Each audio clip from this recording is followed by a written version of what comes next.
পহেলা বৈশাখ বাংলা বর্ষপঞ্জির প্রথম দিন, আমাদের শেকড়ের সাথে জড়িত এক ঐতিহ্য। কিন্তু নতুন প্রজন্ম জেন জি এই দিনটিকে কিভাবে দেখে? তাদের চিন্তা ভাবনা, নিজস্ব ঢঙে উদযাপন এবং সৃজনশীলতার ভিন্ন মাত্রা নিয়েই আজকের আয়োজন। জেন জি এর কাছে পহেলা বৈশাখ মানে শুধু ঐতিহ্যের পুনরাবৃত্তি নয়, এটি হলো তাদের নিজস্বতা প্রকাশের একটি দিন। বৈশাখী শাড়ি বা পাঞ্জাবি নিজেদের ডিজাইনে তৈরি করা, ইনস্টাগ্রামে ট্রেন্ডিং ছবি আপলোড করা, সবকিছুতেই তারা এনে দেয় আধুনিকতার ছোঁয়া। পহেলা বৈশাখ মানেই কেবল পান্তা ইলিশ নয়, জেন জি এর কাছে এটি এক অন্যরকম মিট আপ ডে, যেখানে তারা বন্ধুদের সঙ্গে সময় কাটায়, ঐতিহ্যবাহী খাবার খায় এবং নিজেদের সংস্কৃতি নিয়ে গর্ব করে। যদিও জেন জি আধুনিকতার প্রতি আকৃষ্ট, তারা তাদের শেকড়কে ভুলে যায় না।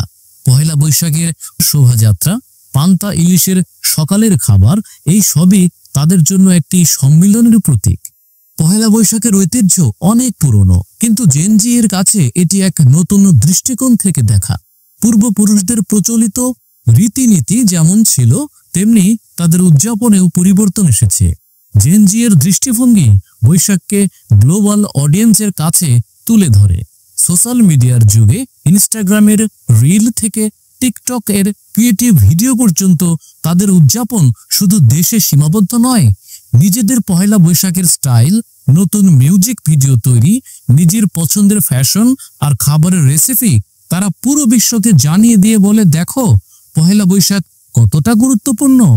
পহেলা বৈশাখের পোশাকের মধ্যে আবার কিছু নতুনত্ব এসেছে। জেন জি এর কাছে এটি শুধু একটি উৎসব নয়, বরং ফ্যাশনের এক মাধ্যম। তারা শাড়ি, পাঞ্জাবি এবং আতর বা শালের মতো ঐতিহ্যবাহী পোশাকগুলোর সঙ্গে আধুনিক ডিজাইন এবং স্টাইল মেশানোর চেষ্টা করছে। ঐতিহ্যবাহী বাঙালি পোশাক যেমন লাল সাদা শাড়ি বা পাঞ্জাবির মধ্যে এখন বিভিন্ন সজীব রং এবং ডিজাইন যুক্ত হচ্ছে, যা পহেলা বৈশাখকে আরো আকর্ষণীয় করে তুলছে। এটা শুধু উৎসবের আনন্দ নয়, বরং নিজেদের স্টাইলিশ পরিচয়কেও সামনে আনছে। আগে পহেলা বৈশাখ মানেই ছিল হালখাতা, নতুন জামা, মঙ্গল শোভাযাত্রা আর পান্তা ইলিশ। পুরো পরিবার মিলে অনুষ্ঠান, গানের আসর আর অনেক অনেক স্মৃতি। But now times are changing. Instagram filter দেওয়া সেলফি, বৈশাখ থিমড রিলস এবং একসাথে বলি ওই তো অ্যাস্থেটিক। কেউ হালখাতার মানে জানে না, কিন্তু ক্যাপশনে লেখে celebrating traditions with a twist. তাহলে কি জেন জি ঐতিহ্য ভুলে যাচ্ছে, নাকি তারা সেটাকে নিজের মতো করে নতুন ভাবে উপস্থাপন করছে? একদিকে আছে ট্রেডিশনাল ফেয়ার, আরেকদিকে বৈশাখী থিমড পপ আপ ক্যাফে। একদিকে বাজে ঢোল আর বাঁশি, অন্যদিকে বৈশাখ ডিজে নাইট। আমার মতে কালচার বদলায়, কিন্তু মূল এসেন্সটা থেকে যায়। জেন জি পহেলা বৈশাখকে একটু অন্যভাবে সেলিব্রেট করে ঠিকই, কিন্তু দিনটার ইম্পর্টেন্স তারা ভুলে যায়নি।